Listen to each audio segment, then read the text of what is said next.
of us are busy with our own lives, and by nature we are occupied with our immediate families and our immediate needs, and very, very little time, if at all, we have to do with other people and touch them that they should remember us favorably. If I look at 5E's impact on the that are around here, or in general in the family, or maybe also out of the family, the three things that he was very, very special in, among other things that we cannot enumerate everything, but the things that he did, he had a particularly special voice, and God endowed him not only with a special voice, but also an neshama that came in with this very, very special davening. And people don't forget how he wasn't a chazan, he wasn't anybody who did it professionally, but he did it in Yamim Noraim, and of course Shabbatot when he was asked. His special way of davening touched everybody because to add to his special voice was a very special neshama that you saw that and heard that his voice really goes up to Shamayim. He really wasn't just doing it as a show, he really prayed from the heart, and it was a very enjoyable kind of prayer, and people derived a lot of enjoyment out of it. People used to walk very, very far to hear him daven for the Chagim. Besides this, I think many, many people got married only, not because maybe they were in love as well, but they wanted to have him officiate from the bima at their wedding. And I think almost everybody remembers this. Part of every wedding was 5E, and I think that he officiated in the family in tens of weddings, and also other people out of the family also asked him many times, and he did it, of course, all out of the heart. He didn't do it professionally, but I think it was a very, very big highlight of every wedding. And also by his profession, he also made many, many women and men as well, because at the end, if a woman is happy, the man is happy too. Many, many women he treated very, very personally by giving them the attention of preparing special jewelry for them. I'll never forget that one time when I was at his office, and there was a very, very beautiful tennis bracelet that he prepared for somebody. I said to him, find what the size of these stones. He told me, I say, how much this costs? He says, $9,000 and something dollars. I say, and how much do you sell it for? He says, it's for family. I don't make money on family.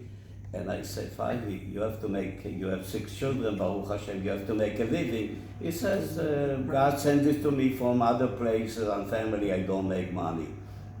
I think he managed to touch everybody in his decent, special way, that not too many people, when they are gone, can say and take it as credit as what they've done for others.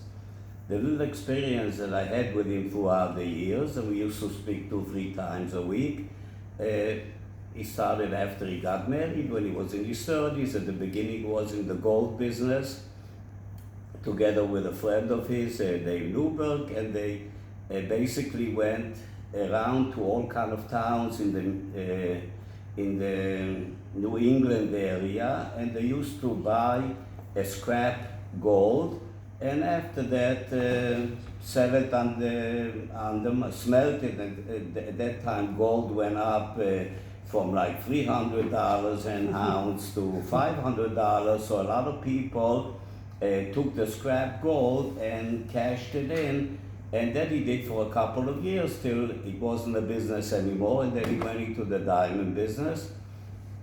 And did a very special kind of a service to the industry, because the industry, the way it works in New York, is that there is stores downstairs on 47th Street, many stores, and it's a site for all tourists to come, and they buy a piece of jewelry. But of course, all the jewelry that understands is not for sale, it's just for show. But you come, you put a deposit down, and the next day you get whatever you ordered.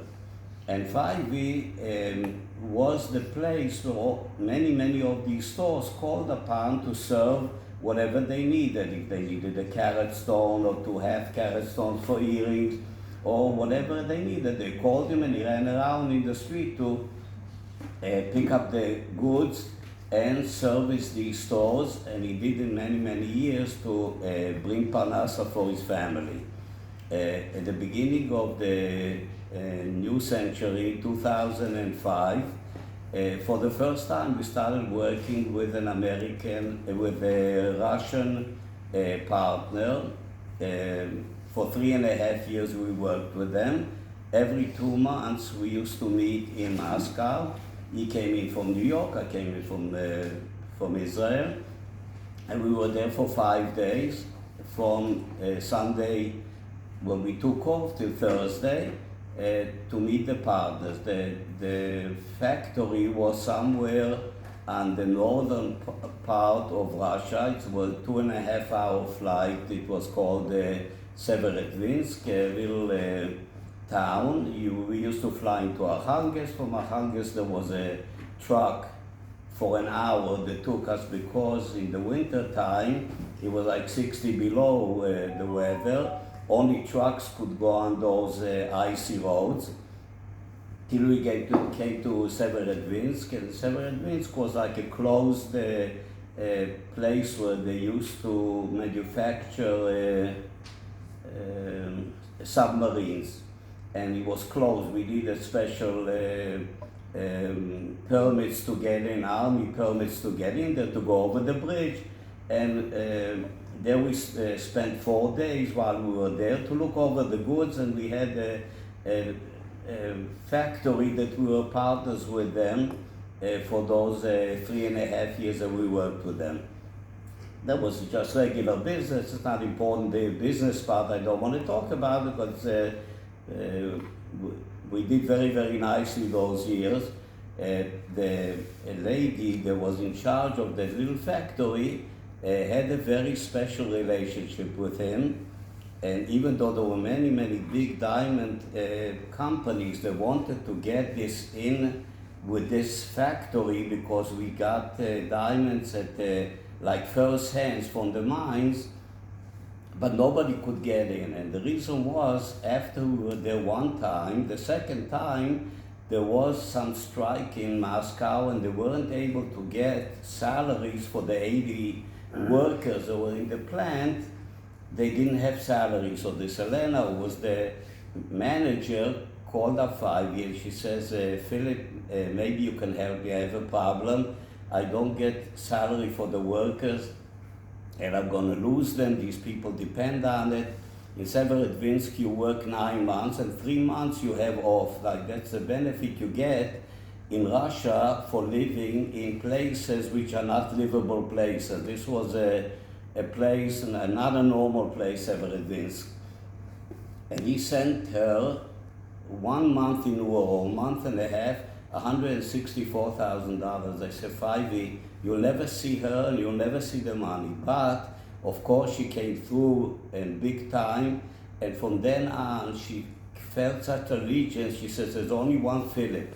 And this is the way not only the Jewish people in Monsey, but everybody that he met, whether he was on 47th Street or in Severodvinsk in Moscow, everybody loved him, and I'm going to miss him a lot. Okay.